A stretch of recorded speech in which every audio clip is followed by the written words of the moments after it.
Halo semuanya, saya Sabda Armandio. Selamat bertemu kembali di Forum Indo-Progress TV.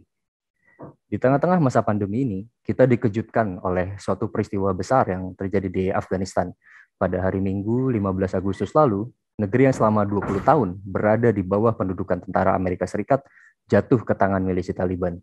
Presiden Ashraf Ghani melarikan diri ke luar negeri. Kemenangan Taliban ini jelas menggegerkan dunia internasional. Berbagai pertanyaan muncul ke permukaan, seperti bisakah Taliban kembali berkuasa penuh atas Afghanistan? Bagaimana dengan demokrasi di Afghanistan? Bagaimana nasib kaum perempuan Afghanistan? Apakah mereka akan kembali dipaksa tinggal di rumah saja, nggak boleh keluar rumah tanpa lelaki muhrim, tidak boleh sekolah, tidak boleh menduduki jabatan publik misalnya? Bagaimana Taliban hendak membangun kembali ekonomi Afghanistan yang porak-poranda selama 20 tahun pendudukan tentara Amerika Serikat. Secara internasional, kemenangan Taliban ini juga memunculkan spekulasi bahwa Imperium Amerika Serikat sedang bergerak menuju keruntuhannya. Kemenangan Taliban itu dinilai bukan karena Taliban begitu perkasa, tetapi pendudukan Amerika Serikat itulah penyebab utamanya, karena mereka gagal membangun dukungan luas rakyat Afghanistan. Lagi pula, siapa juga yang mau percaya menaruh masa depannya ke tentara pendudukan gitu. Di dunia Islam, kemenangan Taliban ini juga memunculkan banyak spekulasi. Misalnya, kemenangan itu akan memberikan suntikan semangat kepada kelompok Islam ekstrim atau Islam politik untuk terus berjuang mewujudkan cita-citanya hingga kemenangan direngkuh. Tetapi ada juga yang percaya bahwa Taliban yang sekarang lebih pragmatis atau lebih moderat dibandingkan Taliban yang berkuasa 20 tahun lalu. Di Indonesia sendiri, kemenangan Taliban ini tak luput dari perbincangan luas. Dan dalam forum IPTV kali ini, kita akan mendiskusikannya bersama Bung Zaki Umam, kandidat PhD Studi Islam. Apa kabar, Bung? Baik, Bung Dio, terima kasih. Ya. Lalu ada tamu kita yang kedua, ada Gus Roy Murtado, editor Islam Bergerak dan aktivis Front Nahdien untuk Kedaulatan Sumber Daya Alam. Apa kabar, Gus? Alhamdulillah, sehat, Bung. Terima kasih kita berdua sudah mau bergabung bersama saya di sini. Oke, kita langsung masuk ke pertanyaan pertama ya. Kira-kira yang akan kita bahas, ada begitu banyak kekhawatiran yang muncul pasca kemenangan Taliban ini. Misalnya soal masa depan demokrasi di Afghanistan, soal jaminan kebebasan berekspresi, terutama bagi kalangan perempuan. Menurut Anda berdua, apakah kekhawatiran ini wajar adanya? Ya, saya kira kekhawatiran itu wajar. Makanya saya sendiri kalau melihat dari trajektori politik Taliban selama ini sebelum dia dijatuhkan oleh Imperium Amerika tahun 2001, saya kira orang selalu akan khawatir, selalu curiga atas janji-janji Taliban selama ini, dan ada kemungkinan itu juga tidak akan ditepati. Makanya mungkin kita bisa membacanya Taliban sedang pragmatis saja. Alih-alih sedang mendorong cara keberagaman lebih moderat, misalnya dalam konteks di Indonesia seperti NU atau Muhammadiyah gitu, yang lebih terbuka, lebih mengakomodir terhadap isu-isu kesetaraan perempuan, kerja di ruang publik, maupun di isu-isu demokrasi. Saya pikir masih jauh itu. Meskipun banyak orang menaruh harapan ya, dengan krisis yang terjadi di Afghanistan jangan sampai terulang, jatuh kembali di zaman sebelum diinvasi oleh Amerika. Ya, saya setuju bahwa kekhawatiran akan kemunduran kehidupan demokratis itu ada ya, terutama karena menyangkut misalnya juga kebebasan bagi perempuan. Satu, untuk sekolah misalnya, yang kedua untuk bekerja maupun mengekspresikan diri di ruang publik, itu jelas. Nah, ini banyak didukung oleh banyak pihak, tentu saja bukan hanya kelompok liberal misalnya atau kelompok feminis dan sebagainya yang selama 20 tahun ini meningkat. Nah, masalahnya sekarang adalah kalau kita berbicara tentang demokrasi, tentu yang terbaik adalah demokrasi from below ya. Jadi dari bawah itu yang terbaik tuh. Nah, masalahnya kan apa yang terjadi di Afghanistan selama 20 tahun belakangan ini adalah sebuah pemaksaan demokrasi dari imperialisme Amerika dari global kemudian diterapkan secara top down. Nah, ini yang merupakan sebuah, menurut saya, dan juga tentu kita melihat banyak analisis ya di media, ini kesalahan fatal bahwa demokrasi itu seolah bisa diterapkan karena kalau dipaksakan. Nah, ini salah satu saya pikir bahwa beberapa segmen dari dunia Muslim, terutama di Timur Tengah, yang mengalami perang, misalnya perang Irak, perang Afghanistan, dan sebagainya, itu cenderung akan ragu dan juga sanksi bahwa demokrasi itu bisa diterapkan karena sifatnya yang sangat koersif dari Amerika. Nah, sementara ini kan yang membela dari demokrasi ini kan cenderung jelas yang pro terhadap occupation atau pendudukan dari Amerika. Sementara yang masyarakat di bawah, terutama masyarakat di rural, di urban, di kampung dan sebagainya, itu kan mereka memiliki logika internal ya, mereka memiliki tradisi yang sebetulnya tidak cukup familiar dengan apa itu demokrasi misalnya. Nah, kalau kita balik misalnya di Afghanistan tahun 60-an, tahun 70-an ketika kerajaan lama itu di topple down, diturunkan, itu kan kemudian yang menggelorakan semangat dari demokrasi, terutama demokrasi liberal saat itu adalah kalangan urban kelas menengah di kota. Nah, ini sama lah seperti di Indonesia, mungkin kalau kita lihat katakanlah zaman Orde Baru itu kan seperti itu juga. Tetapi struktur mendasar dari masyarakat Afghanistan ataupun katakanlah susunan sosiologis masyarakat Afghanistan, terutama yang di pedesaan itu cenderung mengikuti dari logika internal dari kelompok-kelompok tribal. Nah, disinilah saya kira ada banyak aspek ya, kenapa bukan hanya aspek pemaksaan demokrasi dari Amerika saja selama 20 tahun belakangan ini, tapi juga sebetulnya kalau kita lihat kultur dan juga kebiasaan sosial yang banyak terdapat di masyarakat Afghanistan yang beretnis-etnis ini.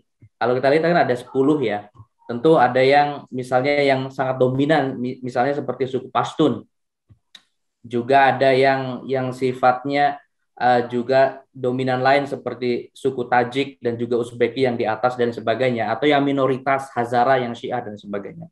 Nah, jadi menyangkut pertanyaan ini, saya pikir bahwa kita harus melihat banyak faktor ya, kenapa misalnya demokrasi tidak klop di Afghanistan gitu. Beda misalnya dengan katakanlah di Irak. Tentu juga Irak juga problem ya mengenai imperialisme Amerika, kooptasi, perang war on terror, apa istilahnya perang melawan terorisme global terhadap Islam dan sebagainya yang gagal menurut saya baik secara wacana maupun secara praktek. Menarik banget ini soal penerapan demokrasi di Afghanistan pasca Taliban. Oke, kita lanjut ke pertanyaan kedua.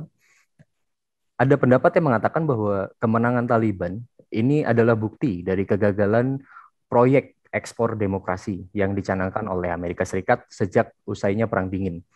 20 tahun sejak kekalahan Taliban dan dibentuknya pemerintahan dengan mengikuti tradisi demokrasi ala Amerika Serikat, ternyata hasilnya kalah.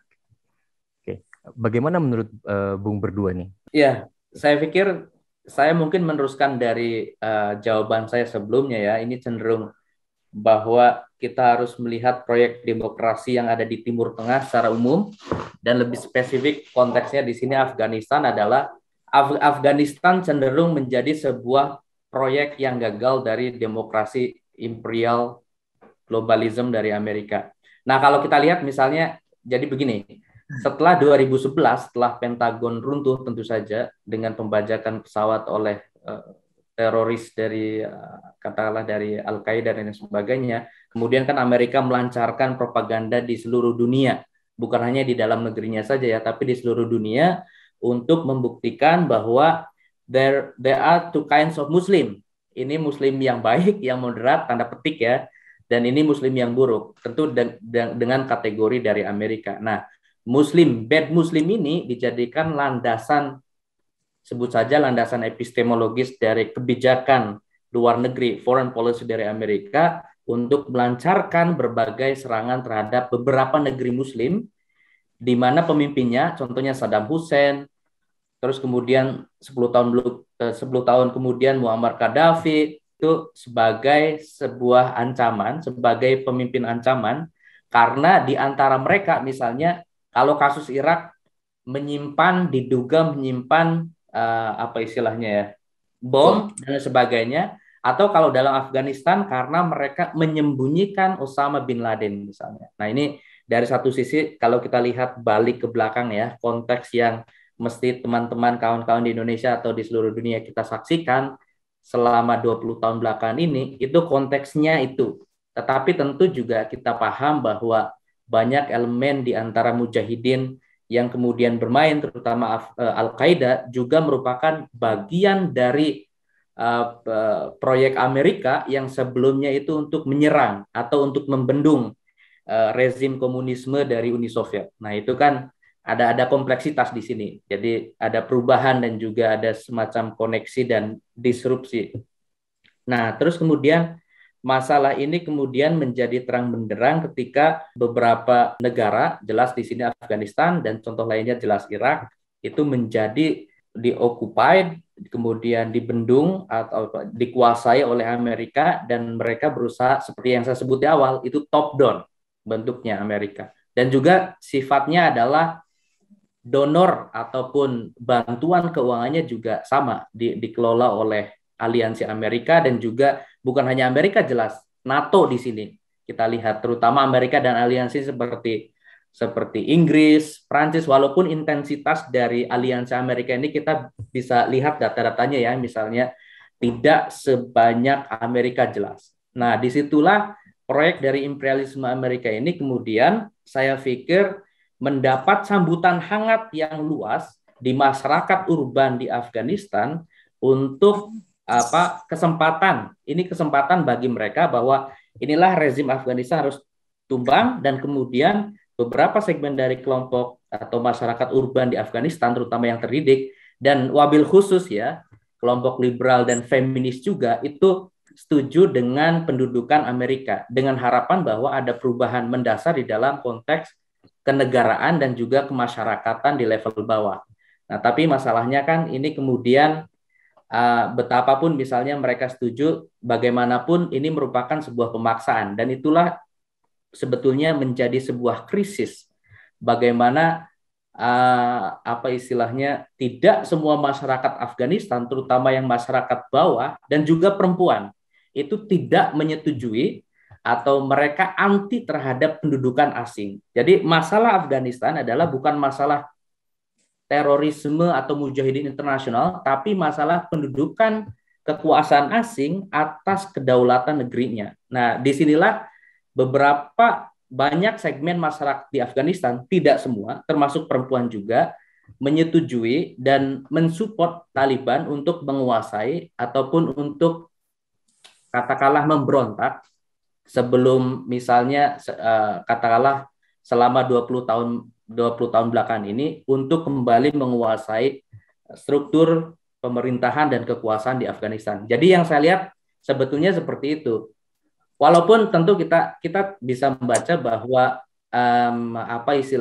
mereka yang mensupport atau yang mendukung Taliban ini itu belum tentu mereka itu setuju dengan nilai-nilai dasar atau ideologi dari Taliban yang keras ya, dari katakanlah ekstremisme dan sebagainya, tetapi kemudian karena konteksnya mereka, karena gampangnya logikanya itu karena mereka merasa dijajah. Nah, itu saya kira yang perlu dijadikan landasan bagi kita memikirkan secara sosiologis, historis, ya seperti itu di sana gitu. Betapapun kita misalnya di Indonesia NU, Muhammadiyah, atau bahkan misalnya kelompok-kelompok tarbiyah tapi yang moderat itu nggak setuju dengan Taliban. Tapi kita harus memahami konteks sosiologis historis seperti ini. Dari Gus Roy?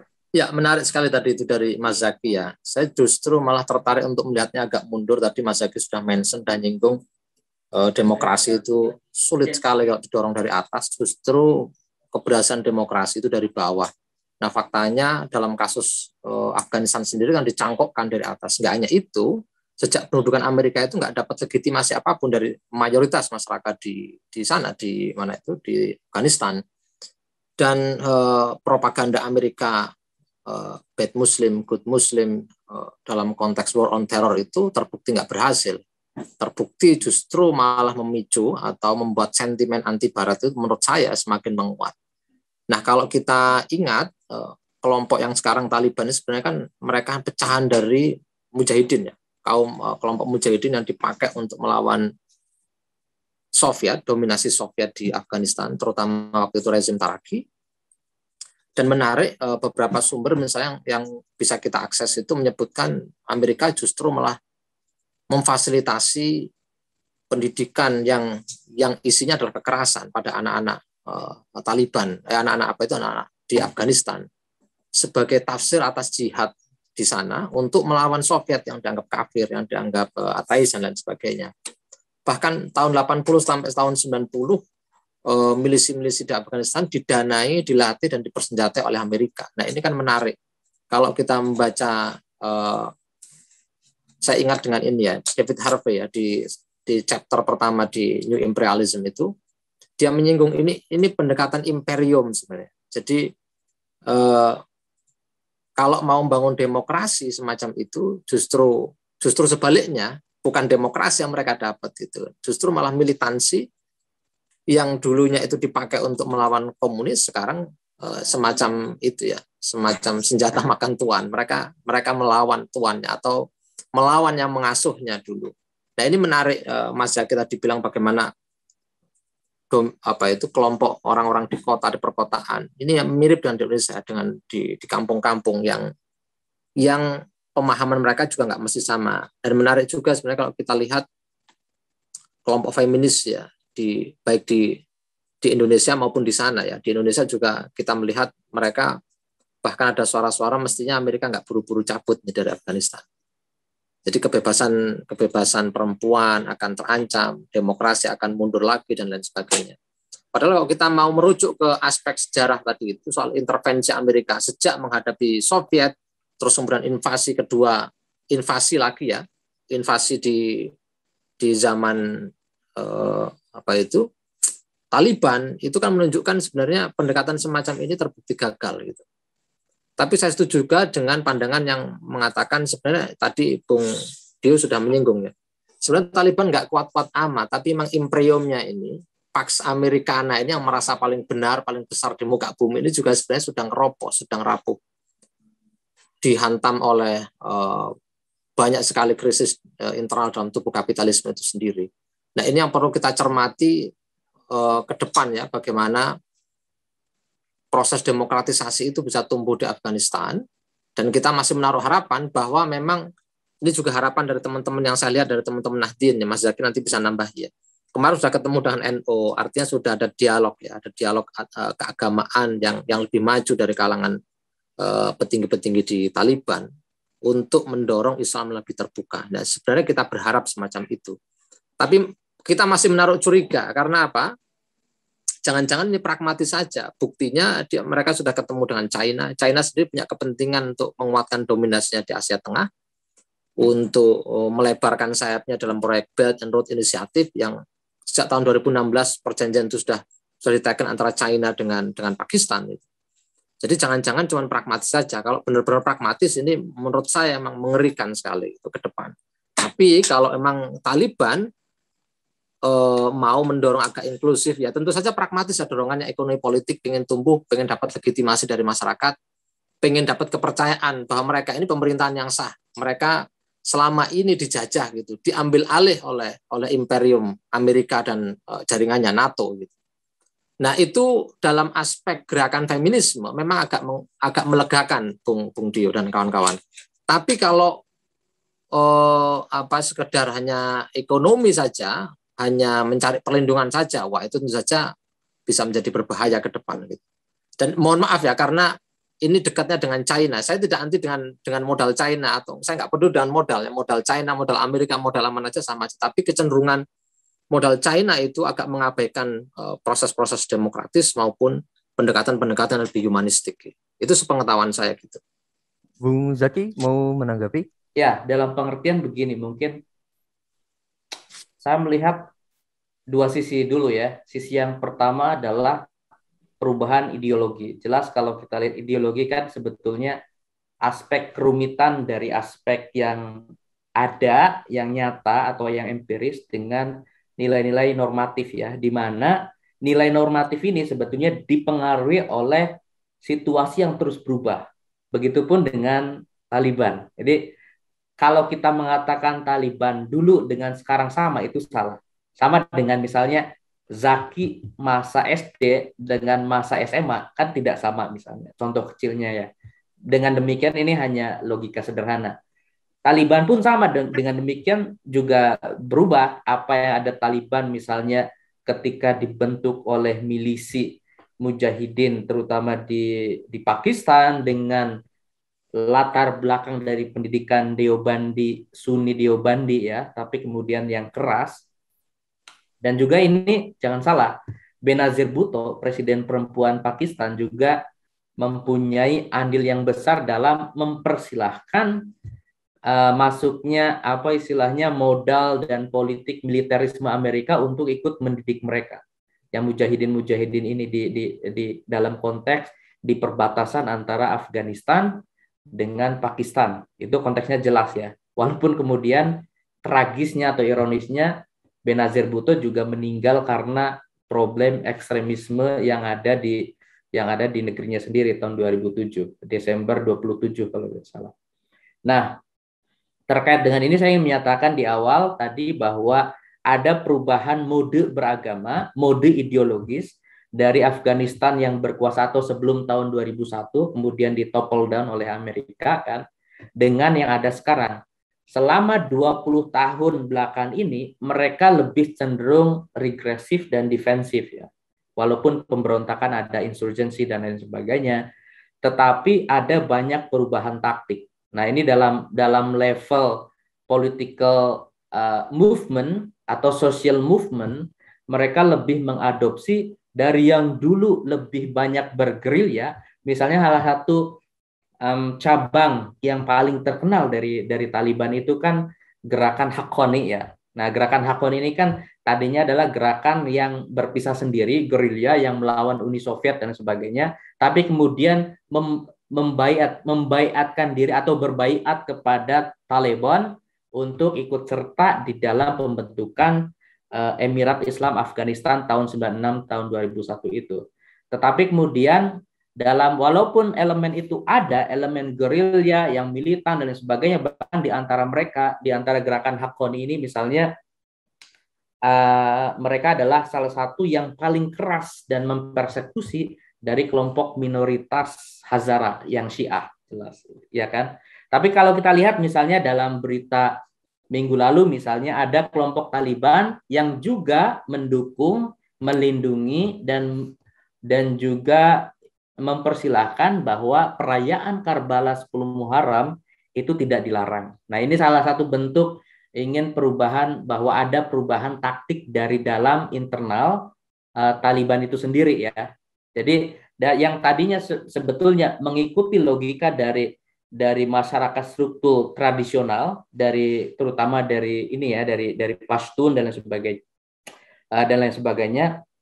Tetapi kemudian dalam perkembangannya, terutama di bawah pendudukan Amerika, mereka melakukan perubahan taktik dalam pengertian ada yang menyebut mereka menggunakan taktik seperti Islamis, seperti Ikhwanul Muslimin misalnya, seperti Al-Qaeda ketika menggunakan sosial media. Kita lihat misalnya mereka itu anti terhadap teknologi modern, TV dan lain sebagainya. Bahkan ketika sampai 2001 berkuasa, mereka anti terhadap main layang-layangan pun itu haram bagi mereka. Makanya ada film, ada novel Kite Runner kan. Itu betapa sebetulnya ya layang-layang aja dilarang karena dengan alasan sama seperti satrans itu apa? Catur, itu karena melupakan Tuhan, melupakan Allah. Nah, itu salah satu aspek yang sangat konservatif, ultra konservatif dari Taliban. Nah, tapi dengan adanya adopsi dari teknologi modern, sosial media, beberapa spokesperson atau juru bicara dari Taliban, kalau kita lihat di berita, mereka fasih sekali bahasa Inggris misalnya. Bahkan di depan perempuan, anchor, di depan diwawancarai perempuan itu juga mau. Nah, itu satu sisi ya, jelas. Tapi di sisi lain, kalau kita baca misalnya di Twitter dari orang-orang Afghanistan, baik yang ada di dalam Afghanistan maupun yang sudah menjadi refugee, pengungsi di luar, mereka bilang misalnya mantan duta besar Afghanistan yang ada di Mesir, dia bilang bahwa apa yang ada atau apa yang dilakukan, perubahan yang dilakukan oleh strategi baru yang dilakukan oleh Taliban itu sebetulnya kamuflase. Jadi mereka menggunakan Islamis strategi untuk berusaha mengadopsi teknologi baru, katakanlah ideological aparatus yang baru dan sebagainya, tapi ini hanya kamuflase saja. Di balik belakang itu mereka masih sangat anti terhadap misalnya pemajuan perempuan dan lain sebagainya. Nah, itu salah satu kritik dari mantan duta besar Afghanistan yang ada di Mesir. Apalagi kalau kita lihat wacana yang disuarakan oleh para bukan hanya feminis ya, katakanlah gerakan perempuan pada umumnya, terutama yang berbasis di Afghanistan, cenderung seperti itu. Ini kamuflase saja. Itu hanya semacam kampanye untuk mendapat simpati internasional di awal-awal ketika mereka ingin mendirikan atau sudah mendirikan Emirat Islam Afghanistan. Jadi dua sisi ini yang harus kita lihat ya, kalau kita lihat dari sisi kita sebagai penonton tapi juga kita sebagai pemerhati terhadap isu Afghanistan. Tentu bukan pemerhati saja, kita juga sangat prihatin jelas dan juga mensupport, mengadvokasi dari adanya nilai-nilai demokrasi, hak asasi manusia dan lain sebagainya, tapi dalam konteks ini kita harus melihat situasinya seperti itu. Seru banget nih. Gus Roy, ada tanggapan? Ya, sepakat sekali sebenarnya dengan Mas Zaki ya. Beberapa komentar juga banyak sekali yang dari kalangan feminis ya, ini menganggap ini kamuflase, dan ada berita, tadi pagi saya masih baca ya, salah satu berita internasional yang menyebutkan memang ada peringatan dari rezim Taliban ini, para perempuan tidak boleh aktif di ruang publik, tapi menarik juga itu, mereka bilang bahwa nggak boleh itu bukan karena nggak diberi kesempatan atau nggak diberi peluang untuk aktif di ruang publik, tapi semata-mata karena pasukan Taliban ini belum mendapatkan training untuk melakukan pendekatan terhadap para perempuan ini. Bagaimana nanti itu menghadapi mereka, ngomongnya bagaimana dan lain sebagainya, itu kan menarik ya. Tapi memang ada kekhawatiran ini kamuflase. Saya setuju sekali dengan Mas Zaki bahwa ini berubah, tapi kita masih wait and see ya, masih melihat apakah mereka akan menepati janjinya untuk berubah. Tapi secara umum sebagian besar komentar pengamat masih melihat kemungkinan besar Afghanistan berubah, apalagi sudah membuka negerinya untuk kesepakatan ekonomi baru ya dengan beberapa negara. Ada peluang pengembangan ekonomi di sana. Jadi sepertinya memang akan lebih pragmatis dari yang kita bayangkan. Makanya kalau kita khawatir ya, ini beberapa orang kan mulai khawatir ya, apakah nanti itu memantik sel-sel ekstremisme di Indonesia misalnya. Bisa jadi ya, tapi menjadi gerakan politik yang masif, yang besar ya, yang diinspirasi oleh keberhasilan Taliban merebut kembali Afghanistan. Saya pikir enggak, gitu. Apalagi dalam konteks Indonesia itu saya pikir dilebih-lebihkan itu. Kita masih punya NU, punya Muhammadiyah, punya masyarakat sipil yang tidak hanya awareness ya, sudah terbiasa dengan pendekatan demokrasi. Nggak pernah membenturkan antara Islam dan demokrasi misalnya. Islam dan demokratiyah itu sudah selesai perdebatan itu di sini. Jadi kalau kekhawatiran ya, tapi akan menjadi riak-riak kecil, tapi nggak akan dominan. Saya kira gitu, Bung. Tentang setuju bahwa kita punya masyarakat madani, masyarakat sipil yang kuat. Itu yang tidak dimiliki. Jangankan Afghanistan, Malaysia juga kurang ya, civil society-nya. Itu yang membedakan kenapa misalnya banyak pelemahan demokrasi di Indonesia, regresi demokratis di Indonesia. Kemarin minggu lalu kan LP3S merayakan ya, punya selebrasi terhadap 50 tahun LP3S, sekaligus merefleksikan banyak kemunduran dari demokrasi. Di sini di konteks Afghanistan itu jelas karena gini ya, dari tahun 70-an akhir kan, bahkan dari tahun 70-an kan, kemudian ini juga yang mungkin kritik terhadap kontestasi ideologi ya. Dalam konteks ini Indonesia juga bisa menjadi cerminan. Tahun 70-an ini secara umum jelas kompleksitasnya jauh lebih rumit ya kenyataannya. Ini kan ada pertentangan antara political Islam dan modernisme dengan apa istilahnya, dengan komunisme ya kan. Dan kemudian untuk mendukung komunisme ini Soviet kemudian masuk, sehingga kemudian muncul itu. Dan lalu kemudian jelas kita ketahui ada background misalnya kelompok mujahidin dan sebagainya yang didukung oleh Amerika itu muncul untuk membendung ini, untuk memberontak dan sebagainya, dan muncul Taliban tahun 90-an. Nah, di situ kita lihat bahwa kenapa misalnya yang saya sebut tadi kontestasi ideologisnya kemudian menyebabkan kegagalan, karena mereka cenderung ada di battlefield yang kemudian masing-masing memiliki interest yang berbeda gitu. Jadi kalau misalnya komunis di Afghanistan itu kan cenderung jelas komunis dimanapun ya, sosialis juga, mendukung masyarakat yang terpinggirkan, di bawah dan sebagainya untuk supaya leverage, social leverage-nya menjadi lebih tinggi dan sebagainya, atau setara ya ide-ide universalnya gitu. Nah, Taliban juga sama seperti itu, tapi dalam kenyataannya dua kelompok ini tidak bisa bertemu. Nah, itu jadi salah satu persoalan, maksudnya kontestasi ideologis ini menyebabkan ongkos sosial, politik dan sebagainya di Afghanistan sejak tahun 70-an ini, bahkan sebelum Uni Soviet datang, itu kemudian memunculkan ya capek gitu, fatigue. Mereka masa itu kemudian menjadi fatigue. Jadi kemudian tidak ada empowerment dari civil society, karena banyak dari pemimpin-pemimpin tribal ini yang kemudian kalau dalam bahasa Inggrisnya disebut sebagai tuan warlord ya. Jadi kayak gitu. Tapi sebetulnya ya, mereka adalah pemimpin dari suku tribal yang kemudian ingin memberontak. Jadi mereka tenaganya habis, tenaga energinya habis untuk perang dan sebagainya. Makanya media barat atau diskursus orientalisme di barat itu menyebutkan Afghanistan sebagai the graveyard of empires. Jadi kuburannya banyak imperium. Walaupun ini jelas salah, ini jelas sebuah gebiah-uyah, esensialisasi terhadap struktur maupun kenyataan sosiologis kultural di bawah yang sebetulnya kompleks juga. Jadi ini kalau kita membaca ini juga harus hati-hati bahwa ya Afghanistan ini hasil dari situasi domestik maupun internasional, tapi kita harus optimis. Afghanistan ini bukan sebuah kuburan dari imperium global dalam part ini. Bahwa misalnya Afghanistan, Taliban berhasil mengokupasi Afghanistan kembali. Afghanistan kan terutama dari tahun 2001 ya, hingga Presiden Ashraf Ghani kemudian lari ke mana?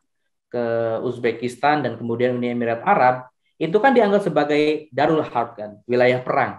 Nah, ini unik juga, wilayah perang di negeri sendiri. Nah, kemudian ini mirip seperti kalau kita baca refleksikan misalnya kelompok takfiri di Indonesia, ya pemerintah Indonesia Jokowi ini ya mereka anggap sebagai pemerintah togut gitu loh. Nah, ini hampir sama, ideologinya hampir ada sih. Jadi harus hati-hati juga untuk memahami konteks ini. Nah, kemudian mereka berhasil menguasai, tapi menguasainya jelas tidak dengan cara yang berdarah-darah di sini. Ini juga salah satu yang faktor harus kita pahami ya. Ada situasi yang fatigue di masyarakat untuk berperang. Jadi kemudian ya di sisi lain juga kita lihat ada korupsi yang sangat tinggi ya, bukan korupsi bansos wabah jelas, tapi korupsi dari orang-orang Afghanistan yang beraliansi kepada pihak Amerika dan NATO, dan mereka lah yang memegang duit. Nah, kalau kita baca misalnya per hari ini Rabu ya, tanggal 25 Agustus tahun 2021, bantuan dari Amerika, bantuan dari PBB itu dihentikan semua. Nah, kalau tadi dengan apa yang disebut Bung Roy itu bahwa pendekatan pragmatis dari Taliban itu ada ke Cina, itu jelas ada. Itu dalam pengertian support terhadap ekonomi ya. Karena jelas di sini dari UN, dari PBB sudah meng-cut semua biaya. Nah, kalau dikembalikan dengan konteks tadi jelas bahwa ketiadaan civil society itu yang kemudian menyebabkan banyak kelompok kritis di Afghanistan yang hanya mendompleng dari pencaplokan Amerika. Jadi mereka bukan bagian dari gerakan yang organis di dalam masyarakat.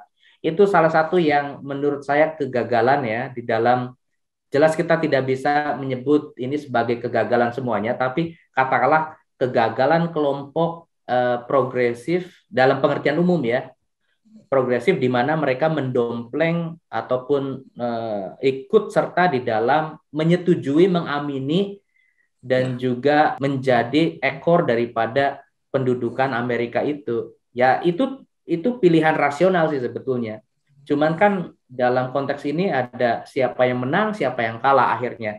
Toh kalau kita lihat migrasi besar-besaran, katakanlah puluhan ribuan katakanlah ya, mereka kan kebanyakan adalah mereka yang mendukung dari pembentukan demokrasi tapi yang beraliansi ke Amerika dan NATO, feminis, kelompok liberal, pragmatis juga ada, dan aktivis kemanusiaan dan sebagainya. Mereka yang kemudian banyak menyeberang keluar.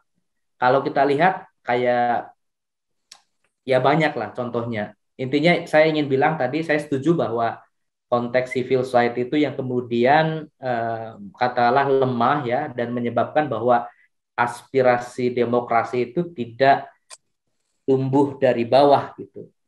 Dan kalau kita lihat seperti yang saya bilang, kita harus melihat sejak tahun 70-an setidaknya untuk melihat bahwa kenapa kemudian Taliban menjadi sangat keras atau masyarakat kemudian menjadi apa yang saya sebut sebagai fatigue tadi ya, lelah gitu loh. Lelah dengan kondisi yang ada gitu. Jadi mereka kalau mereka mensupport, mendukung Taliban secara sementara itu wajar karena kondisi yang seperti ini. Bukan berarti bahwa mereka setuju di bawah pendudukan Taliban itu jauh lebih baik. Jelas enggak demikian. Maksudnya masyarakat tribal yang ada di banyak-banyak pegunungan, Pashtun, Nuristani, Uzbeki, Tajiki, dan sebagainya ya. Tapi ya inilah kondisi mungkin jauh lebih dalam bahasa Soekarno, jauh lebih mending berdikari dengan penderitaan, dengan hujan batu, daripada hujan emas yang ada di bawah pendudukan Amerika, tapi sebetulnya nggak merdeka gitu loh. Itu dalam konteks kalau kita baca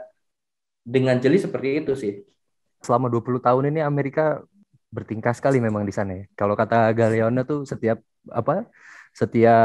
kali Amerika berusaha menyelamatkan suatu negara, dia mengubahnya jadi rumah sakit jiwa atau jadi pemakaman begitu. Jadi Gus Roy sudah menyinggung soal konteks di Indonesia. Kita mungkin udah bisa masuk ke Indonesia kali ya. Sejauh mana sih pengaruh kemenangan Taliban ini bagi perkembangan gerakan Islam, baik yang moderat maupun yang ekstremis, terutama di Indonesia? Kita mulai dari Gus Roy dulu deh. Ya, thank you, Bung. Kalau di Islam moderat tentu saja punya kepentingan agar itu nggak berkembang. Tapi tadi seperti di awal saya bilang, kalau sampai itu, ini kan orang membayangkan keberhasilan Taliban menduduki Afghanistan dan merebut pemerintahan Afghanistan dengan sangat cepat di luar dugaan, bahkan mungkin di luar prediksi Amerika sendiri. Itu terus kemudian orang menjuluki ini tentara Tuhan misalnya. Ini simpatisan-simpatisan, kalau banyak sekali bisa kita lihat komentar-komentar itu di media sosial. Meskipun secara eksplisit ya tokoh-tokoh Islamis belum ada yang komentar soal itu. Itu saya pikir terlalu berlebih-lebihan. Demikian juga dengan misalnya pemerintah mengkhawatirkan ini sel-selnya akan bangkit terus kemudian menyeruak ke permukaan, memicu konflik horizontal di Indonesia misalnya. Saya pikir enggak akan semacam itu ya.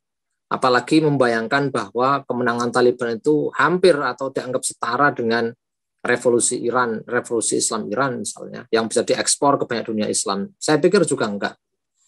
Dengan bangunan civil society di Indonesia yang sudah lama sekali, sudah ditempa, bahkan suara-suara kritis itu sudah muncul sejak awal-awal kemerdekaan dan dibungkam di zaman rezim Orde Baru, dan kembali kita merayakan kebebasan semacam ini. Saya pikir kekhawatiran itu nggak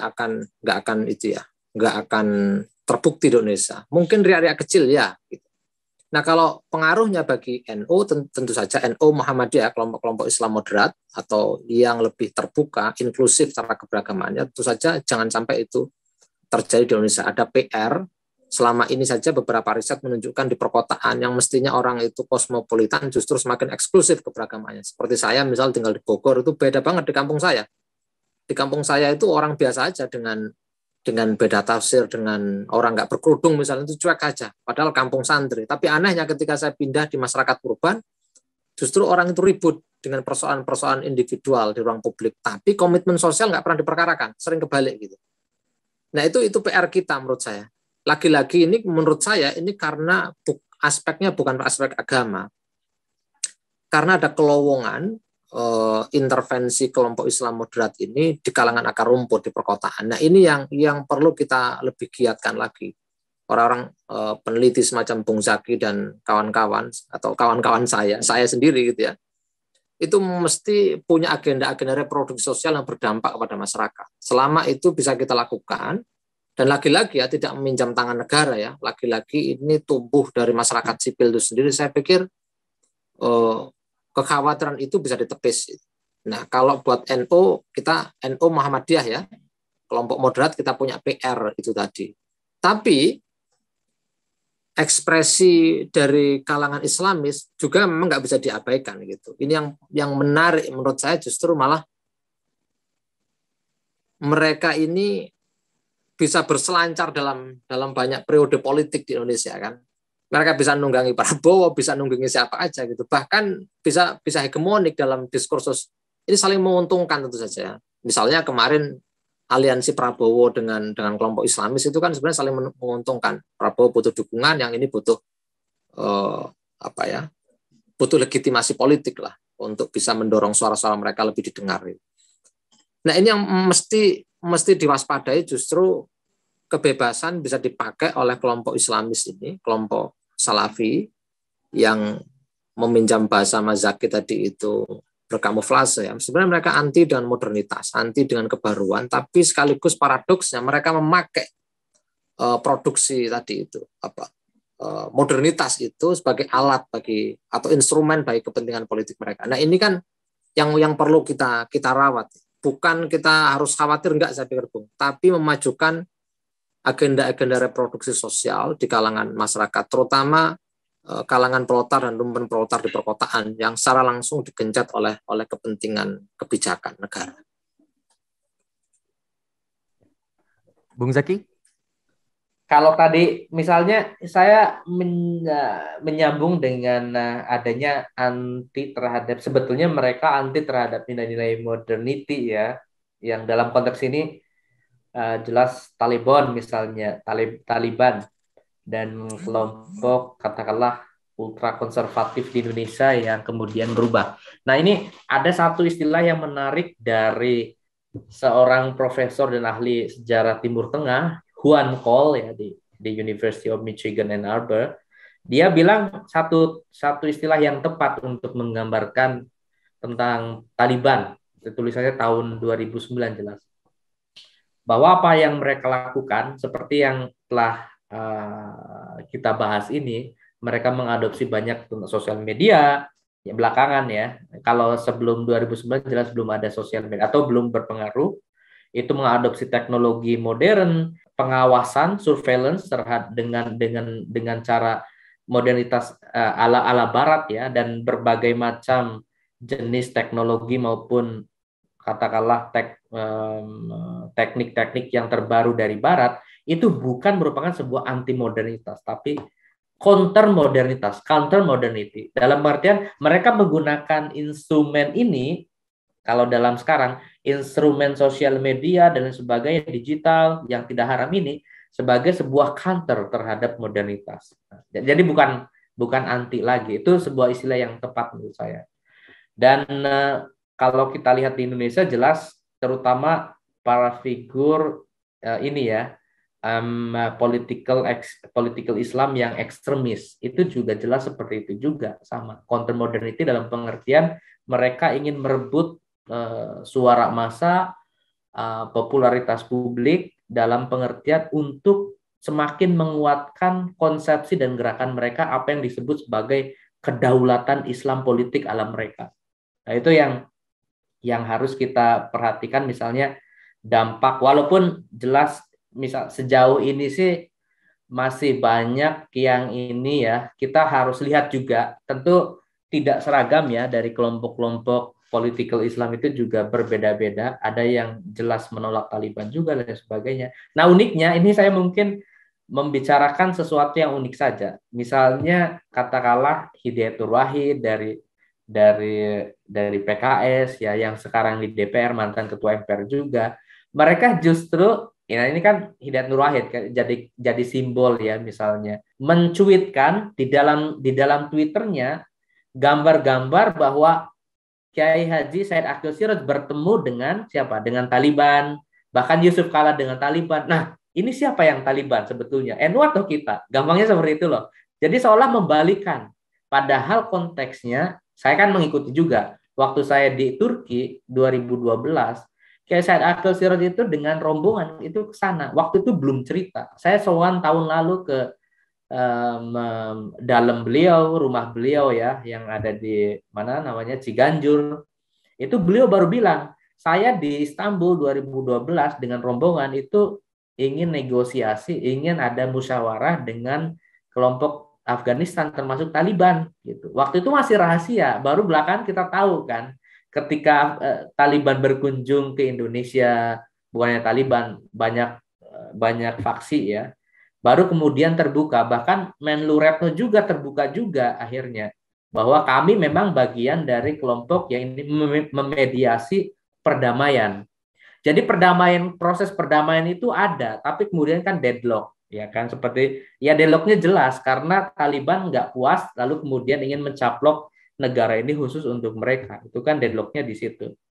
Nah ini yang uniknya itu tadi, jadi ada beberapa orang, dan ini simbol tertingginya, salah satu simbol yang paling jelas ya, Pak Hidayatul Wahid, itu juga berusaha, kita nggak tahu apakah itu secara personal atau mungkin akun, siapa admin di belakangnya kita tidak tahu ya, berusaha untuk membalikan wacana bahwa ini loh kelompok NU ini yang justru cenderung yang pro terhadap Taliban dengan gambar-gambar itu, dengan berita dan sebagainya. Ya clickbait lah seperti itu. Nah, disinilah saya pikir bahwa penerimaan di Indonesia ya jadi macam-macam, bahkan jadi kontraproduktif dalam pengertian bahwa kita berusaha untuk menjadi pendamai misalnya, tapi kemudian dituduh hanya karena satu dua foto misalnya, karena mereka nggak tahu kan di balik itu seperti apa.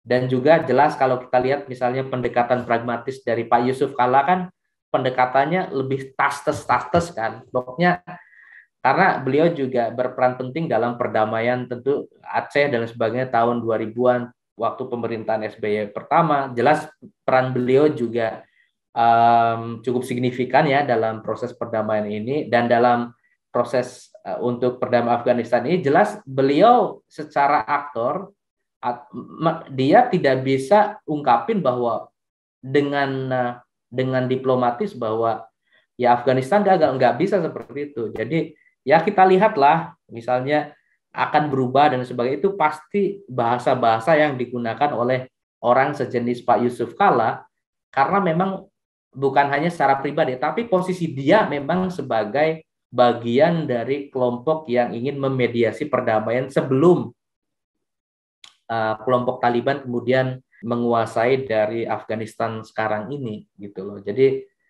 saya hanya menambahkan dari sisi situ saja ya. Tentu kita harus berhati-hati dengan banyak tuduhan terutama terhadap kelompok ya, dalam hal ini lebih jelasnya karena NU menjadi satu kekuatan yang apa ya, mungkin iri juga kali ya, karena saya juga di Jerman, jadi saya dilibatkan dalam beberapa apa istilahnya undangan internasional oleh Pak Dubes kita yang ada di Jerman, Pak Arif Hafaz Ugroseno, bahkan sebelumnya Pak Fauzi Bowo. Itu banyak kecenderungan untuk melakukan dialog internasional. Soft power Indonesia itu ada dua organisasi besar, Muhammadiyah dan NU. Dan NU sering dilibatkan. Saya waktu misalnya proses kandidasi, proses calon untuk penerima hadiah Nobel Perdamaian tahun 2019, itu kan kita diajukan secara internasional oleh beberapa individu dan organisasi internasional, termasuk mantan penerima Nobel dari Timur Timur, Ramos Horta, ya kan. Nah itu NU dan Muhammadiyah. Makanya kita kemudian saya termasuk diundang sebagai peserta di situ untuk ke Oslo dan sebagainya. Jadi Menlu kita, foreign policy kita, polugri kita, politik luar negeri Indonesia itu sangat progresif dalam pengertian ingin menjadikan mainstream NU dan Muhammadiyah ini sebagai nilai-nilai yang katakanlah dalam bahasa Soekarno-nya mungkin taman sari internasionalisme semacam itu. Saya kira Itu sih mungkin, dan banyak kelompok yang non NU dan non Muhammadiyah ini menurut saya kecenderungannya mereka ada sedikit iri gitu dengan posisi NU Muhammadiyah, bahkan kemudian membalikan fakta bahwa oh NU dan NU misalnya mendukung Taliban. Nah di sini kan jelas Kiai Said Akil Siroj dan lain-lain itu cenderung oh Taliban nggak boleh hadir di Indonesia, dalam pengertian tidak boleh ada cangkokannya. Jadi sementara NU secara lembaga misalnya menyetujui faktor perdamaian itu harus ada, bahkan NU Afghanistan itu juga sudah berdiri beberapa tahun, tapi di sisi lain ya kita tegas berdiri gitu loh di dalam kaki kita bahwa there is no place for Taliban-like movement in Indonesia, seperti itu. Ya, saya setuju sama Bung Zaki tadi itu, dan baru dengar soal kelucuan tadi itu, atau kelucuan atau kekonyolan itu. Nah, seperti tadi saya bilang, ini tugas NU Muhammadiyah saya pikir ke depan ya, kalau untuk menanggulangi ekstremisme, konservatisme beragama, mungkin nggak hanya meladeni ya dalam tanda kutip, berdebat pada level hermeneutik, debat pada level pemikiran, tafsir atas Islam, merebut Islam itu ramah misalnya, Islam itu baik, tapi saya pikir lebih dari itu mesti mendorong agenda-agenda yang lebih maju, program-program lebih maju di kalangan akar rumput yang selama ini memang jarang sekali menurut saya kedua lembaga ini mengadvokasi isu-isu terutama di perkotaan ya, yang menjadi basisnya kaum miskin kota atau kalangan buruh yang seringkali menjadi sasaran bagi dakwah atau kampanye Islam yang konservatif itu. Jadi kita punya PR itu, Bung. Kalau itu bisa jalan, saya pikir orang itu nggak sulit untuk menerima Republik ini, menerima Indonesia, menerima demokrasi. Nggak sulit sebenarnya. Gitu. Saya contohnya misalnya, itu kenapa orang begitu sangat cinta dan Habib Rizik gitu. Saya beberapa kali masuk kampung-kampung kota ya di Jakarta itu, mereka menyebutnya Abuna, ayah kami gitu kan. Sudah sangat tinggi sekali itu posisinya itu, dan murabbi ruhina gitu. Jadi orang yang posisinya sangat spesial. Saya tanya kenapa? Apakah karena Anda ngaji sama Habib Rizik? Enggak gitu.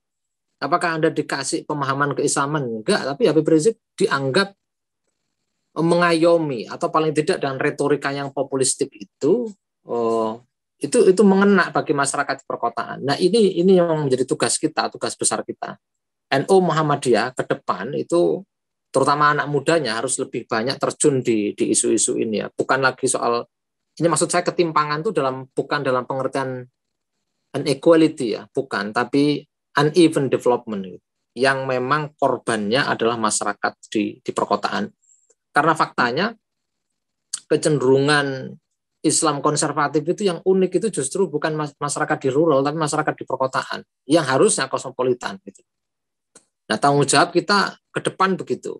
Kalau Taliban itu punya pengaruh ya lagi-lagi ya, tapi nggak besar. Dan saya setuju dengan pernyataan Mas Zaki tadi itu, Kiai Said pastilah mengatakan jangan sampai semacam itu dicangkokkan di Indonesia. Nah, kalau ngomong Taliban sendiri mungkin ya yang agak kurang itu, atau kelompok konservatif ya, itu kaitannya dengan imperium tadi. Jadi menurut saya kalau kita kembali ke Afghanistan, babak belurnya di sana itu kan karena pendekatan Amerika, intervensionisme Gedung Putih terhadap negara orang lain. Mereka merasa bisa mengubah dengan cara mereka. Bahkan dengan cara begini gitu, ini terbukti gagal karena apakah masyarakat sipil yang lebih progresif itu nggak punya peran sama sekali dalam proses perubahan sosial di sana, seperti Mas Zaki bilang. Nah, itu yang mesti kita dorong percakapan soal ini.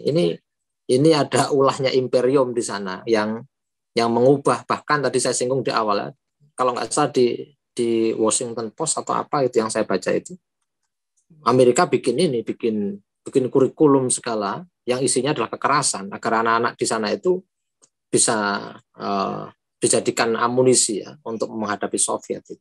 Nah, ini kan kelihatan sekali di Indonesia. Saya pernah ikut riset ya kecelakaan saya ikut riset ini, ketemu dengan kelompok-kelompok orang-orang konservatif, ketemu bahkan dengan mantan teroris itu rata-rata yang dicari emang orang-orang yang rata-rata itu orang-orang yang cenderung hopeless gitu. baik persoalan internal dirinya mungkin atau persoalan eksternal. Misalnya di Lamongan saya datang ketemu orang-orang yang kuli panggul gitu-gitu yang nggak punya identitas, dikasih identitas Anda pejuang Islam nih, mau nggak ikut bergabung? Nah kayak begitu-gitu ini mesti menjadi perhatian kita lebih maju ke depan. Gimana sih cara kemudian kita mencegah gitu gerakan seperti Taliban ini bisa muncul di Indonesia? Gerakan apa yang mungkin bisa dilakukan di gerakan Islam itu sendiri, gerakan Islam di Indonesia sendiri untuk mencegah Taliban-like gitu bisa muncul di sini? Terima kasih, ini pertanyaan yang sangat bagus ya jadi ini PR juga, sebenarnya itu PR yang penting. Bagaimana supaya pengaruh Afghanistan atau jaringan lama mujahidin yang dilatih di Afghanistan itu tidak tumbuh lagi. Itulah salah satu tegasnya. Pasti pihak dari pemerintah ya sudah mewanti-wanti ini, terutama ya pastilah intelijen dan lain sebagainya itu sudah bekerja. Mereka banyak, bahkan pakar-pakar teroris juga sudah banyak menyuarakan ini, harus hati-hati nih. Beberapa pakar teroris hubungan internasional dari Universitas Indonesia misalnya, nah ini walaupun ex dari mujahid ini sudah katakanlah sudah tobat, tapi banyak dari mereka yang kata pakar ini mereka lebih cenderung bersolidaritas kepada Taliban, bukan bersolidaritas. Kalau dalam pengertian saya, kita harus melihat situasi di Afghanistan apa adanya, secara historis, secara sosiologis kan. Tapi bedanya mungkin di sini ada banyak ex-mujahid yang sudah kembali ke jalan yang benar, itu lebih cenderung bersolidaritas dalam pengertian ya mereka optimis dengan perubahan Taliban. Nah, sementara apa istilahnya banyak pakar teroris dan sebagainya itu menganggap bahwa nah ini harus hati-hati, bagaimanapun harus hati-hati. Penerimaan suatu negara, penerimaan masyarakat dan elemen warga tertentu ya terhadap kejadian di luar negeri itu tidak serta-merta sama dengan apa yang terjadi di sana gitu. Jadi selalu ada pembiasan. Nah, itu sesuatu yang mungkin harus kita pahami dan alamiah ya. Dan bagaimanapun sebetulnya menurut saya dari level gerakan sosial yang konkret itu sudah ditegaskan oleh Bung Roy, Gus Roy kan, harus lebih aktif di bawah dan sebagainya, terutama dalam isu-isu pemberdayaan ekonomi misalnya, keadilan sosial itu yang sangat penting. Itu kan dicontohkan Gus Dur juga ya, hal-hal yang seperti itu sudah gampangnya oleh terutama kelompok Gus Durian, orang-orang LSM maupun elemen anak muda dan sebagainya itu sudah hatam. Tinggal gerakannya kemudian disamakan. Nah ini kan salah satu yang harus dijadikan titik temu gerakan bersama. Termasuk menurut saya juga gerakan anti korupsi ya, itu menjadi bagian dari hal yang penting untuk ikut apa istilahnya melindungi kembali interest yang ada ataupun kepentingan masyarakat. Kalau kita harus melihat bagaimanapun kegagalan Ashraf Ghani dan rezimnya, mungkin Ashraf Ghani adalah seorang akademisi yang bagus, seorang yang leader yang lumayan, tetapi kan konteks sosial di bawahnya itu berbeda-beda, ada banyak faksi. Korupsi terjadi di mana-mana, makanya kemudian Taliban mendapatkan support kan. Nah itu salah satunya kita harus hati-hati.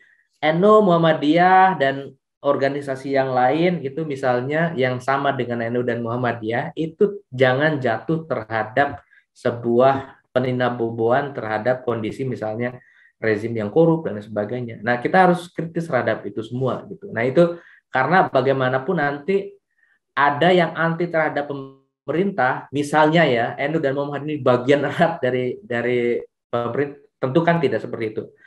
Tapi dalam pengertian ini contoh saja misalnya, yang anti ini kemudian berusaha untuk mendapatkan support dukungan dari masyarakat. Tentu mereka menggunakan isu ini sebagai ya minimal dalam pemilu lah tahun 2024 itu pasti digunakan seperti itu.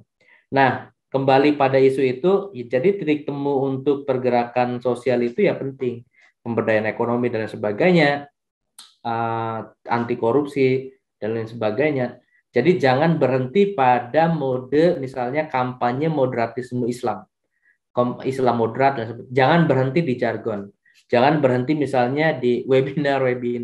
Makanya saya sendiri di organisasi saya di UI, Abdurrahman Wahid Center for Peace and Humanities, Itu ya di awal-awal semangat webinar karena pandemi juga ya. Tapi kemudian lama-kelamaan bosen juga ini dengan adanya pandemi. Jadi walaupun kecil, ya kita advokasi kecil-kecil nggak apa-apa lah dengan menjembatani antara misalnya organisasi saya dengan UI dan beberapa pesantren. Ya itu kecil, tapi kan kalau continue dan jangka panjang bisa lebih besar gitu. Ada menjembatani antara ya banyak hal lah. Ini kita lagi semacam memikirkan untuk strategi ke depan. Nah itu salah satu contoh yang saya pikir kita harus upayakan ya. Di sisi lain jelas bahwa sosial media itu juga harus kita harus aktif untuk menyuarakan berbagai macam jelas ajaran Islam rahmatan lil alamin, tapi juga secara umum menggalang massa untuk dalam pengertian empati, simpati terhadap kondisi yang ada. Termasuk adalah karena negara kita ini soal pengungsi ya. Negara kita kan belum meratifikasi dari perjanjian pengungsi internasional. Jadi kita tidak wajib untuk menerima pengungsi. Jadi adanya kelompok Afghanistan, masyarakat Afghanistan yang ada di Indonesia itu hanya titik sementara saja sebelum mereka terbang atau melalui pakai kapal mungkin ke Australia sebagai seorang yang menerima dari suaka politik. Jadi konteks ini kita belum menerima, tapi setidaknya kalau kita pahami dari banyak pemikir politik kontemporer ya, kita harus ya melihat kosmopolitanisme dalam pengertian negara kita berhak untuk menerima berbagai macam bangsa lain yang memang sedang tertindas. Salah satunya dari Afghanistan itu. Karena kita harus ini kritik diri terhadap umat Islam atau dunia muslim, negara Islam secara umum, bahwa yang banyak melakukan proyek kosmopolitanisme di zaman sekarang ini adalah negara barat. Dalam pengertian Eropa secara umum. Jelas mereka punya uang, punya infrastruktur dan sebagainya. Nah, kelompok dunia muslim yang kaya itu cenderung tidak memiliki minimal kepedulian atau pemikiran atau jelas kebijakan untuk menerima. Misalnya katakanlah Uni Emirat Arab, Qatar dan sebagainya. Qatar to some extent mereka pengecualian. Dalam pengertian Qatar ini unik. Qatar ini katakanlah kayak Singapura versi yang lebih besar. Mereka Qatar menerima banyak disidennya bahasa Indonesianya apa? Oposan gampangnya ya. Oposan di banyak negara Arab, bahkan termasuk Kristen dari Israel itu ke situ. Muslim Brotherhood juga ada di situ. Taliban juga ada di situ. Siapa lagi ada di situ? Asalkan tidak merecoki urusan di dalam negeri Qatar. Kalau kita merecoki urusan Qatar, misalnya mengkritik, pasti dibabat juga ya. Kayak di Singapura lah gampangnya. Singapura banyak akademisinya kritik dan sebagainya, tapi coba mengkritik misalnya siapa Li atau pemerintah, pasti kan nggak boleh juga. Itu sisi negatifnya di situ. Jadi kenapa? Didepak nanti. Iya seperti itu. Iya. Jadi Qatar ada maksudnya menerima berbagai macam political dissident yang terancam untuk dibunuh dan sebagainya dari berbagai negara, terutama negara Timur Tengah, tetapi ya hanya elitnya saja, bukan sebagai penerima dari pengungsi. Sementara kalau kita lihat apa yang dinamakan sebagai modern slavery atau perbudakan modern, itu jelas dalam pengertian TKW, tenaga kerja, bukan TKW saja, pokoknya tenaga kerja, terutama Indonesia, India, dan sebagainya yang ada di Qatar, Arab Saudi, banyak yang mereka diperlakukan sebagai budak. Ini salah satu kritik dari human rights movement jelas di seluruh dunia. Walaupun nggak semua tercover ya, terbuka, tapi ya itu jelas ada. Jadi banyak faktor lah. Jadi kritiknya menurut saya di situ. Kita relatif belum bisa berhasil untuk menumbuhkan aspek kosmopolitanisme, proyek kosmopolitanisme kontemporer dalam dunia Islam. Secara ide kita besar, jelas kita punya tantangan juga di kita masih senjang, secara ekonomi juga masih ya banyak gitu ya. Tapi kan jangankan menerima pengungsi ya, ini kelompok yang kaya di Indonesia itu kan kaya banget nih, miliuner. Mereka bisa nggak ngasih dana buat vaksin? Itu aja kan kayaknya ogah banget kan. Jangan Nah ini saya 2 juga triliun mungkin kemarin, Mas. belak-belakan juga sekalian. Kan sudah ada 2 triliun kemarin. Iya makanya. Nah, orang kaya kita misalnya, mereka jauh lebih bisa menyumbang 20 juta dolar Amerika ke kampus Amerika sebagai endowment wakaf pendidikan. Tapi kalau nyumbang ke kampus Indonesia untuk beasiswa, untuk penelitian, untuk profesorship dan sebagainya, itu hanya nyumbang gedung doang yang paling 500 juta, udah cukup. Nah, itu ironis dari situ. Salah satu sebabnya karena jelas mereka lebih percaya di luar negeri, dananya dikelola dengan baik. Tapi yang kedua, image internasional mereka juga tinggi. Itu faktor yang lain juga. Tapi di sisi lain, mereka juga tidak simpatik terhadap pembentukan, terhadap kultur-kultur kemajuan di dalam negeri. Itu yang saya kira orang-orang kaya kita tidak memiliki kepedulian yang besar terhadap pencerdasan kehidupan bangsa, dan dalam rangka apalagi perdamaian dunia bodoh kayaknya itu kayaknya enggak. Yang penting rezimnya aman deh pokoknya gitu aja. Itu saya pikir ya itulah. Itu dulu. Tapi Mas, mungkin problemnya tadi itu ya.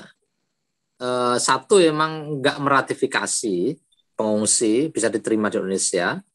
Yang kedua emang orang-orang yang jadi pengungsi itu ya tujuannya nggak mau ke Indonesia gitu. Jadi nggak mau Mungkin sama-sama susahnya gitu, Bung. kayaknya kita nggak tahu, harus etnografik ke bawah. Apa yang sudah kita lakukan hari ini mesti lebih ditingkatkan, terutama agenda-agenda advokasi ke bawah, advokasi ke atas ya. Advokasi elit mah udah pasti itu, karena semua ingin dapat posisi dalam pemerintahan. Tentu saja advokasi elit itu juga seringkali bisa diterima alasannya, ketimbang nanti yang mengisi adalah kelompok-kelompok konservatif ya nggak, ya jangan sampai harusnya kita gitu. Oke, tapi ada agenda-agenda yang juga sangat penting yang seringkali kita abaikan. Saya setuju bahwa kita mesti mendorong dari dialog antar agama menuju kerjasama antar agama. Ada banyak isu yang bisa kita kerjakan bersama, dan itu seringkali lebih mudah diterima masyarakat ketimbang kita misalnya debat atau dialog di level teologi misalnya ya. Itu sulit diterima oleh banyak orang. Pertama, terminologinya terlalu mengawang-awang. Itu hanya elit-elit akademis saja yang bisa terlibat. Coba kalau bikin agenda-agenda aksi kolektif ya bersama masyarakat, tadi bikin koperasi, sekarang ada momen kita bikin kebun bersama misalnya, bahkan kalau perlu reclaiming bersama gitu, reclaiming tanah ya, nggak hanya berkebun tapi reclaiming tanah-tanah, ketimpangan tanah itu kita dorong bersama. Nah, ada banyak agenda yang belum kita lakukan. Saya sendiri aktif di jaringan Gus Durian sama dengan Mas Zaki, apalagi Mas Zaki di lembaga risetnya ya. Cuman memang autokritik kami, dan saya pikir Gus Durian sudah bertransformasi sangat jauh sekarang ini.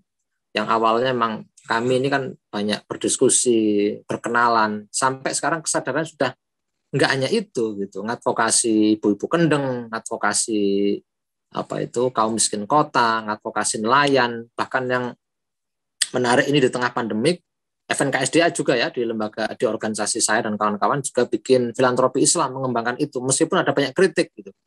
Filantropi Islam nanti kan mengabaikan sikap kritis kita terhadap state misalnya. Justru itu melanggengkan ketimpangan dan lain sebagainya. Enggak juga. Gitu. Ini strategi yang harus kita kembangkan, dan dari situ kita juga dapat kepercayaan dari umat. Di tengah pandemik misalnya jaringan Gus Durian punya Gus Durian Peduli, FNKSDA itu dengan teman-teman lintas agama juga, dengan teman-teman buruh, teman-teman urban itu bikin namanya Daulat Umat. Jadi satu organisasi kayak semacam ambil zakat gitu yang menyalurkan dana untuk masyarakat yang membutuhkan, dan itu kan bisa dikembangkan lagi gitu. Nah, itu mungkin Bung Dio yang mesti kita dorong ya ke depan. Saya juga setuju dan Mas Zaki, tapi juga jangan diabaikan ya, narasi-narasi progresif itu juga harus dimenangkan di media sosial. Ini nggak canggih orang seperti Mas Zaki, kalau suruh ngaji kan juga pinter sebenarnya. Tapi kan nggak ada ini dari kalangan kami, ini kalangan NU, anak muda NU Muhammadiyah ini. Mereka udah belajar filsafat masalahnya, Bung, belajar filsafat, belajar ekonomi politik, nulis artikel gitu kan. Kalau suruh ceramah publik misalnya, mungkin nggak akan selihai kelompok-kelompok konservatif gitu.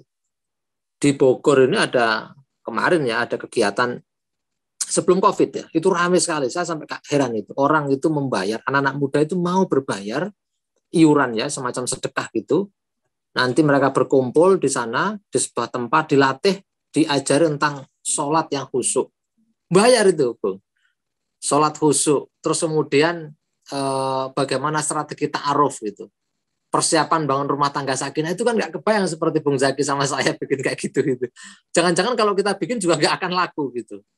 Nah ini tantangan buat kita. Bisa nggak kita di dua level tadi itu? Misalnya di media sosial kita juga kuat, bisa mengimbangi mereka, tapi kerja-kerja di grassroots, di akar rumput, kerja-kerja senyapnya di kampus misalnya menjadi basis kelompok Salafi ya. Salafi, HTI itu kan cenderung di kampus. Kalau FPI basisnya lebih cenderung ke masyarakat kaum miskin kota, kampung-kampung kota. Nah kalau itu sudah bisa kita lakukan, saya pikir 70% kita bisa mengantisipasi ekspresi Islam yang intoleran, mengantisipasi menjangkitnya konservatisme beragama. Ya, menarik banget nih diskusinya, tapi kayak kita udah harus masuk ke closing statement. Bung Zaki, bisa memberikan closing statement untuk tema hari ini. Kawan-kawan IPTV yang ada di manapun, di Indonesia maupun di luar Indonesia, secara virtual, secara umum ya, kemenangan Afghanistan, kemenangan Taliban di Afghanistan dalam pengertian perebutan kembali kekuasaan Emirat Islam Afghanistan, itu kita harus anggap sebagai sebuah perjuangan politik nasional dari kelompok Taliban dan banyak segmennya ya. Jadi kita harus mendudukan masalah Afghanistan secara spesifik Taliban di dalam konteks dalam negeri mereka sendiri. Jadi di dalam rangka salah satunya misalnya adalah masalah pengusiran dari imperialisme global, dalam pengertian di sini Amerika.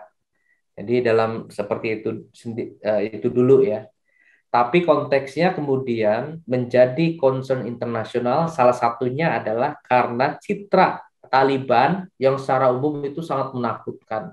Baik itu ideologi besarnya maupun secara praktisnya, yang memundurkan perempuan, yang tidak menghargai hak asasi manusia, yang bagian erat dan di dalam tradisi Islam, bukan hanya tradisi Barat ya, di dalam Islam klasik juga mengenai hukukul insan itu ada, dan lain sebagainya.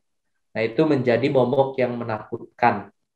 Nah, untuk dampak yang ada di dalam dunia internasional, terutama di dunia Muslim, jelas adalah meminimalisasi pengaruh dari kelompok-kelompok yang ingin mendirikan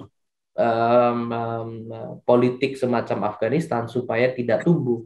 Karena dalam konteks Indonesia, agenda kita jelas berbeda. Konteks sosial, politik, kultural kita jelas beda, tidak sama. Jadi kita sudah memiliki wadah teritori yang patut kita syukuri sejak 45 jelas, tetapi kemudian proyek untuk menjadikan Indonesia sebagai lahan baru bagi berdirinya misalkan Khilafah Islamiyah atau kelompok sejenis Taliban itu jelas tidak sesuai dengan apa yang dicita-citakan oleh para pendiri bangsa, Bapak dan Ibu pendiri bangsa Indonesia gitu. Jadi salah satu untuk menyukuri nikmat ya kemerdekaan Indonesia, ya jelas kita harus menjadikan bangsa Indonesia ini sebagai sebuah negeri yang berdaulat dalam pengertian bahwa warga Indonesia memiliki sama-sama hak ya untuk ikut serta di dalam proses katakanlah pembentukan kultur demokratis dari bawah dan hak-hak yang asasi manusia yang perlu kita tanamkan gitu. Jadi di sini saya pikir bahwa untuk menutup diskusi ini jelas perlu banyak selain dari kontrak wacana yang perlu kita lakukan. Kita dalam pengertian di sini kita yang tidak setuju dengan ideologi Taliban jelas. Satu secara wacana kita melakukan kontra wacana, tetapi secara gerakan juga kita harus melakukan beberapa strategi untuk untuk bisa bukan membina ya, kalau membina bahasanya terlalu kooptatif, tapi untuk mengarahkan, untuk memberdayakan masyarakat agar lebih sadar dengan bahwa kita sudah memiliki jenis keislaman, gerakan keislaman yang jauh lebih dahsyat, jauh lebih maju daripada apa yang ada di Taliban. Jelas apa yang ada di Afghanistan. Jelas konteks di Taliban jelas berbeda. 30-40 tahun dengan kondisi yang sangat sulit. Di Indonesia jelas juga berbeda, tetapi kita harus melihat banyak perbedaan ini, tetapi jangan mencangkukkan sesuatu yang berbeda di dalam konteks Indonesia yang jelas kita memiliki arah tujuan yang juga sama sekali tidak sama dengan apa yang ada di Afghanistan. Jadi menurut saya itu ya yang bisa saya sampaikan. Nah, nanti untuk strategi dan juga pemikiran yang bersifat praktikal untuk pemberdayaan masyarakat, saya serahkan pada Gus Roy. Monggo, Gus. Silakan, Gus. Makasih. Closing statement. Ya, mungkin ada dua hal yang mau saya sampaikan. Pertama, saya salah satu orang yang melihat kebangkitan konservatisme beragama itu, satu, itu bukan khas Islam. Hari ini menjadi tendensi global. Narendra Modi di India juga kita tahu sangat anti dengan Islam, anti dengan Kristiani. Nasionalisme Hindu di sana juga sangat mengancam, meskipun tidak sekeras ya, tidak sekeras yang kita lihat dalam praktik Taliban, tapi kecenderungan menolak identitas yang lain, menolak kelompok yang lain yang dianggap berbeda itu menurut saya ini tendensi global. Bahkan narasi Donald Trump itu nggak jauh beda dengan Habib Rizik misalnya di Indonesia, yang anti dengan China, di sana anti dengan imigran, anti dengan Islam. Artinya ini mesti kita pahami sebagai tendensi global, karena seringkali ini kan dialamatkan ke kelompok Islam. Oh, Islam yang melahirkan terorisme, Islam melahirkan konservatisme. Enggak, ini menurut saya gejala ini gejala global gitu. Di India lagi-lagi ya, di India orang yang di luar Hindu dianggap kurang Hindustan, kurang India. Bahkan mereka banyak mendapatkan persekusi, terutama kelompok Islam di sana. Nah, itu yang pertama. Yang kedua, ketika ngomong soal kebangkitan konservatisme, terutama di dalam dunia Islam, dan lebih spesifik lagi ada di Taliban, mau nggak mau kita harus menyinggung bahwa ini adalah ulah dari imperium global. Ini ulah dari pemilik modal besar, punya kepentingan besar untuk selalu merasa dirinya relevan bagi kepentingan global. Nah, tahun 80 sampai tahun 90 Amerika sendiri, tadi sudah saya singgung sedikit ya di awal, itu menghabiskan jutaan dolar untuk mengindoktrinasi anak-anak di Afghanistan untuk melakukan jihad. Artinya ini direproduksi, dibikin gitu. Jadi kebangkitan ini singkatnya kalau buat saya sendiri secara personal, ini gabungan antara konservatisme beragama, benihnya emang ada. Tafsir-tafsir konservatif itu ada. Biasanya orang mengasalkannya, asal usul dalam gerakan Islam itu seringkali dialamatkan pada Khawarij ya. Maka banyak faksi, meskipun ini Sunni apapun lah ya, apa itu basis teologisnya, tapi punya ciri-ciri Khawarij tadi itu. Nah, tapi orang menjadi sangat brutal misalnya, bahkan melakukan tindakan-tindakan teror, meledakkan diri, itu kan nggak ada dalam pengalaman Islam klasik gitu. Ini murni respon atau ekspresi mereka terhadap situasi yang berkembang, terutama di abad 19, 20, 21 ya, di abad imperialisme ini. Nah, itu menurut saya nggak bisa dipisahkan. Karena itu kalau mau bicara ini, mau nggak mau kita harus melihat bahwa kebangkitan Taliban yang dari mujahidin tadi itu ada yang membentuk. Nah, terakhir Indonesia bagaimana? Indonesia, saya setuju dengan Mas Zaki, kita punya corak keberagamaan yang sangat kuat. Ada konsep Islam di Nusantara ya. Orang sering mengaburkan ini Islam Nusantara sebuah Islam yang baru, enggak.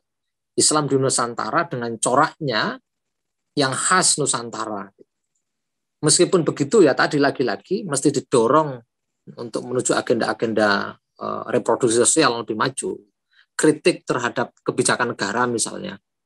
Hari ini kita lihat Presiden Jokowi pidato pakai baju masyarakat adat. Hampir setiap tahun gonta-ganti, bahkan ngasih tebak-tebakan kita, ayo Pak Jokowi besok pakai baju adat apa, ya terserah beliau lah mau pakai baju adat apa, kita ini susah ada tebak-tebakan gitu.